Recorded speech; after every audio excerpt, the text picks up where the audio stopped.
Bem, pessoal, nossa gravação foi iniciada. Estamos aqui na aula de arte com o professor Rivaldo, nesta quarta-feira, dia 18 de agosto. E o que é que nós vamos fazer? Essa aula é uma continuação do nosso último encontro. Nós já iniciamos uma fala sobre isso. E o que é que nós vimos? Nós vimos que esse período aqui, ó, olha o nomezinho dele aqui, clientelismo, isso é um período. Esse período ocorreu apenas no Brasil. Nos Estados Unidos, na Europa, no Oriente Médio, não teve clientelismo. Clientelismo só teve no Brasil. Por exemplo, enquanto nós estávamos vivenciando o clientelismo, na Europa eles estavam vivenciando o renascimento, o classicismo. Eles estavam vivenciando um outro tipo de experiência com a arte. A Europa estava tendo outro tipo de experiência com as manifestações artísticas. E qual foi a nossa experiência com as manifestações artísticas nesse período? Lembrando que esse período ele durou 101 anos e as nossas experiências foram, em relação à literatura, duas. Tivemos duas experiências em relação à literatura. Agora, é muito importante dizer a vocês que os índios, eles não dominavam a escrita. Os índios não sabiam escrever. Não. Eles sabiam falar. Eles dominavam a linguagem oral, mas eles não dominavam a linguagem escrita. Os índios não escreviam. Agora, presta atenção. Presta atenção. Eu vou falar aqui, ó, uma coisa para vocês. Arte literária. Se você perguntar assim para mim, professor, o que é a arte literária? É isso aqui, ó. A arte da palavra falada, pode até ser, mas antes de ser falada, ela tem que ser escrita. Então, pense, reflita.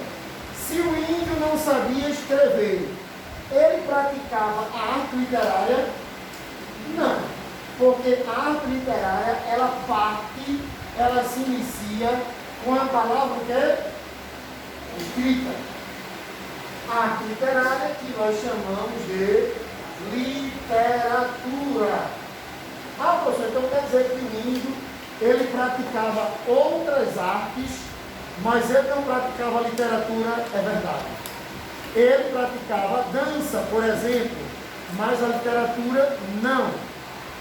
E aí, em 1500, com a chegada dos portugueses aqui no Brasil, nós tivemos o primeiro texto escrito em nossa terra. O primeiro texto que alguém escreveu em nossa terra, em 22 de abril de 1900, ou melhor, de 1500, 22 de abril de 1500, nós tivemos o primeiro texto escrito em solo brasileiro, porque o índio não sabia escrever, o índio, como eu disse, não dominava a escrita. Esse texto está no caderno de vocês, porque foi a última coisa que eu escrevi na aula passada, é a Carta do Achamento do Brasil. A Carta do Achamento do Brasil é a principal obra. Atenção, eu não estou falando de qualquer obra. Eu não estou falando de uma obra boba, de uma obra bestinha. Eu estou falando da melhor. Eu estou falando da maior. Eu estou falando da principal. A principal obra da literatura informativa é justamente aquela que vocês já escreveram no caderno, a Carta do Achamento do Brasil. Bem, vamos agora falar mais propriamente sobre isso. Presta atenção, vem comigo, se concentra aqui em mim para a gente aprender um pouco mais. Literatura informativa. Eu estou dizendo aqui que ela pode receber mais dois nomes. Eu vou colocar aqui mais dois nomes. Não são coisas diferentes. Os nomes são diferentes, mas eles vão se referir à mesma coisa. Compreendeu? São sinônimos. São sinônimos. Se eu disser ser humano, pessoa, eu estou me referindo a coisas diferentes. Eu estou me referindo à mesma coisa, só que usando palavras diferentes, palavras sinônimas, é o que eu vou fazer aqui. Então, acompanhe. O primeiro sinônimo para literatura informativa é esse aqui, ó. Literatura dos viajantes. Ah, gente, isso aqui é fácil, né? Por que será que tinha o nome de literatura dos viajantes? Eu não vou explicar agora. Quando eu chegar aqui embaixo, eu vou voltar e vou explicar porque é a literatura dos viajantes. Vai ficar mais fácil para vocês. Quando eu chegar aqui embaixo, eu vou explicar isso. Mas eu sei que vocês, antes da explicação, já vão entender. Quando eu chegar aqui embaixo, vocês já vão ter uma noção do que se chamava literatura dos viajantes, além de literatura informativa. Vamos lá. Literatura dos viajantes. Também podemos chamar de literatura, assim, ó. Literatura de bordo. Literatura de bordo. Que palavra é essa? Que palavra é essa? Pessoal, se uma pessoa está dentro de um navio, estou fazendo uma pergunta para vocês. Eu quero que vocês pensem, eu quero que vocês respondam. Se uma pessoa está dentro de um navio, ela está a bordo de um navio, sim ou não? Sim. Agora, nós estamos a bordo de um navio? Porque nós não estamos em um navio. Então vocês já estão entendendo já porque era literatura de bordo. Mas eu vou explicar melhor. Deixa eu chegar aqui até o fim que eu vou voltar e vou dar um esclarecimento melhor para vocês. Vamos lá. Olha para cá. Literatura informativa refere-se a um texto só. É o que está aqui? Não. Está dizendo que ela se refere ao quê? A um conjunto. Então eu quero que o meu aluno entenda que a Carta do Achamento do Brasil é um dos textos. A Carta do Achamento do Brasil é uma das obras. É a principal. É a obra máxima. É a obra mais importante. Tudo bem, mas ela não é única. Existem outras obras, outros textos, outros autores. É um conjunto. Literatura informativa é formada por um conjunto, uma gama, um grupo de obras que você vai ver agora.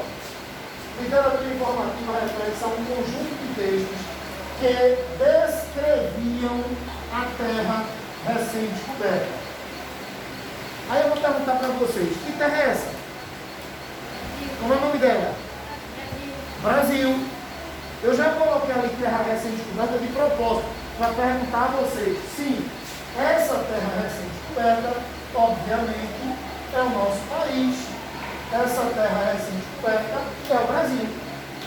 E como eu falei no nosso último encontro aqui em sala, não tinha câmera, não tinha máquina fotográfica, celular, smartphone.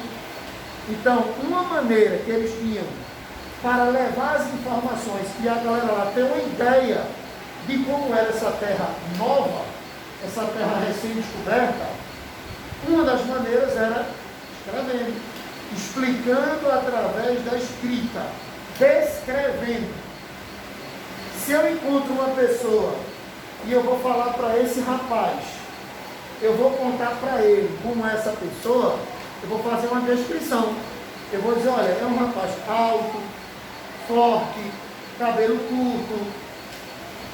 Eu vou fazer uma descrição. Eu vou colocar as características, eu vou falar sobre as qualidades, os defeitos, os pontos marcantes daquele rapaz.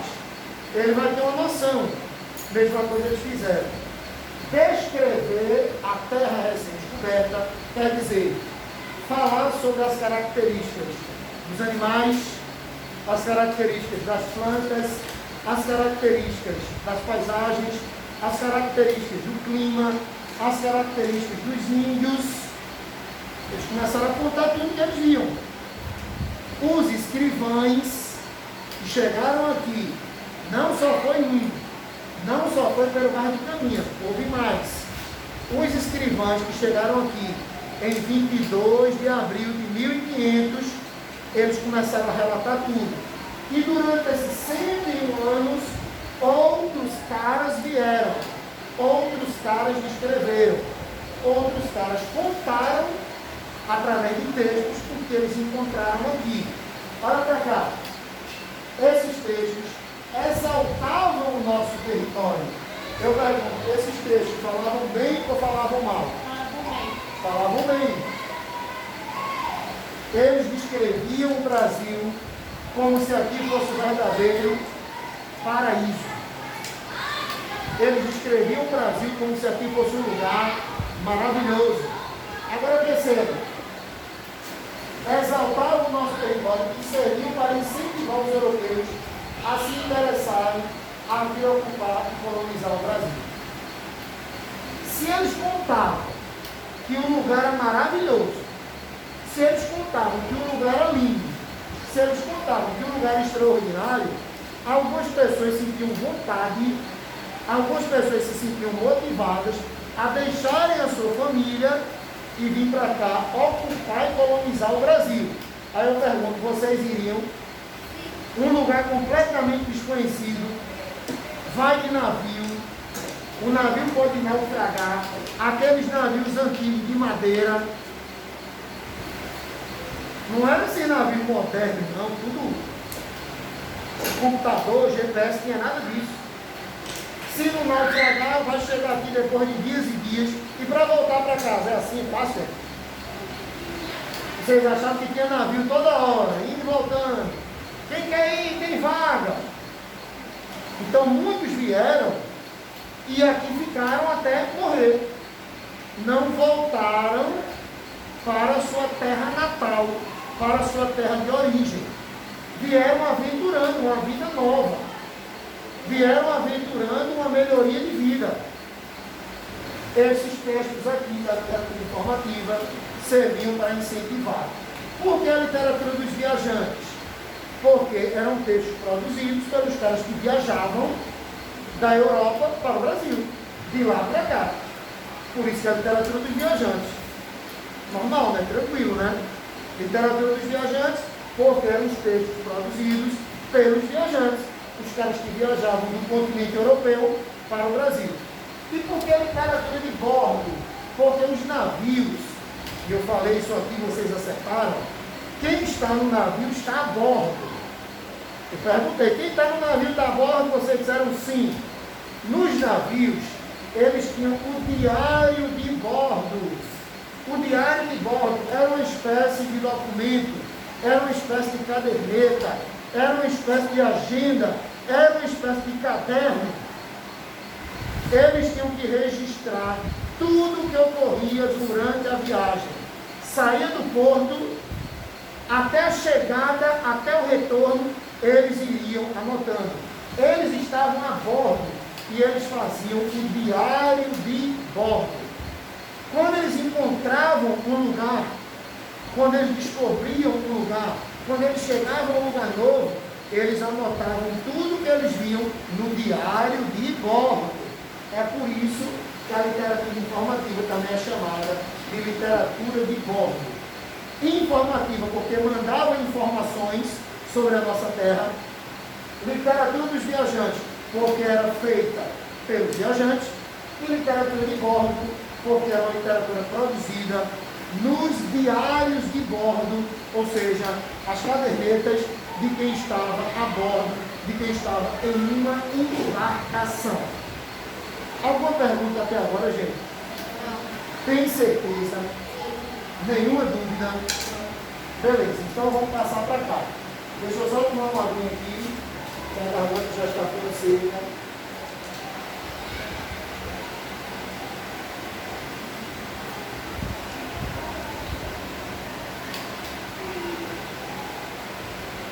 Bem, continuando. Literatura catequética. Eu disse que tem dois nomes. Tem dois nomes. Vejam. Primeiro nome, literatura, olha o nome, jesuítica. Professor, o que é jesuítica? Eu vou dizer já, é fácil, muito fácil. O outro nome, literatura doutrinária. Ó, gente, não são três literaturas. É uma literatura só. São sinônimos, como eu já falei desde o princípio. Agora veja, a literatura catequética indica só um texto, gente. É só um texto, ou é um conjunto? É um conjunto de textos, tá bom? Um conjunto de textos escritos pelos padres. Gente, para cá não vieram só os colonos, para cá não vieram só os colonizadores, vieram missionários da Igreja Católica, padres europeus. Eles foram designados pela Igreja para virem fazer aqui um trabalho de propagação, de disseminação, de educação religiosa, cristã. Eles receberam essa missão, eles eram missionários, saíram de onde eles moravam, Portugal, saíram da Europa, vieram para cá para disseminar os princípios cristãos, mais especificamente os princípios do catolicismo. Padres da Companhia de Jesus. Gente, essa Companhia de Jesus, os padres, vejam, os padres que pertenciam a ela, eles pertenciam não, os que pertencem, porque a Companhia de Jesus ainda existe. Aqui em Pernambuco tem vários padres aqueles ali. Os padres que são da Companhia de Jesus, eles são chamados de padres jesuítas. É por isso que há uma literatura jesuítica. Professor, por que a literatura jesuítica? Porque é uma literatura produzida pelos padres jesuítas. Ok? Literatura produzida pelos padres jesuítas. Bem, por que a literatura doutrinária? Você vai saber agora. Presta atenção que a resposta está aqui. Ó. Por que a literatura doutrinária? Por que a literatura catequética? Veja, essa literatura ela é produzida pelos padres da Companhia de Jesus. Nós podemos chamar assim, padres jesuítas, está no mesmo, com a finalidade de ensinar o catolicismo. Percebeu? Qual era a missão dos textos que aqueles religiosos escreviam? Ensinar o catolicismo apostólico romano. Por que se chamava então literatura doutrinária? Porque eram um conjunto de textos que queriam ensinar a doutrina católica. Eram textos que queriam ensinar preceitos católicos, princípios católicos, valores católicos. Eram ensinamentos cristãos católicos. Isso é doutrina, ensinar a doutrina, os ensinamentos, os princípios, os valores. Isso é a doutrina. Ensinar a fé, disseminar a fé cristã, buscar a conversão do índio. Olha, os padres queriam que os índios se tornassem cristãos. Havia uma preocupação em fazer o índio conhecer o cristianismo e tornar-se um cristão. Com o tempo, a colonização foi avançando. É claro que pessoas foram nascendo aqui no Brasil. Claro que pessoas já nasciam, índios. Mas dos colonizadores, com o tempo, foi nascendo os descendentes dos colonizadores, os filhos dos colonizadores. E essa literatura também foi responsável por fazer a educação dos filhos dos colonizadores. Agora atenção, eu coloquei aqui o nome de dois padres que se destacaram. Eles não foram os únicos. Vocês não podem dizer assim, eita, ele só teve esses. Não. Eles foram os padres que fizeram o trabalho mais importante. Está ali, ó, Padre Manuel da Nóbrega e Padre José de Anchieta. Para vocês terem uma noção, além de fazerem a literatura catequética, textos para doutrinar os índios e os filhos, textos para catequizar, texto para ensinar o cristianismo, texto para propagar o catolicismo. Além de fazer isso, eles ainda fizeram uma gramática do Tupi-Guarani. Será que eles conviveram com os índios? Como é que você faz uma gramática de outra língua? Primeiro você tem que conhecer aquela língua. Você tem que estudar. Você tem que ser um grande conhecedor para você depois fazer um livro ensinando aquela língua. Eles fizeram uma gramática do Tupi-Guarani.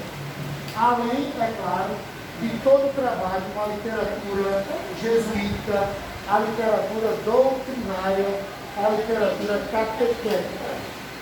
Bem, dito isso, eu tenho que abrir a possibilidade agora para vocês fazerem perguntas do que eu falei, do que está no quadro. E aí, pessoal, vamos lá. Façam as perguntas, dúvidas. Dá uma olhadinha aí.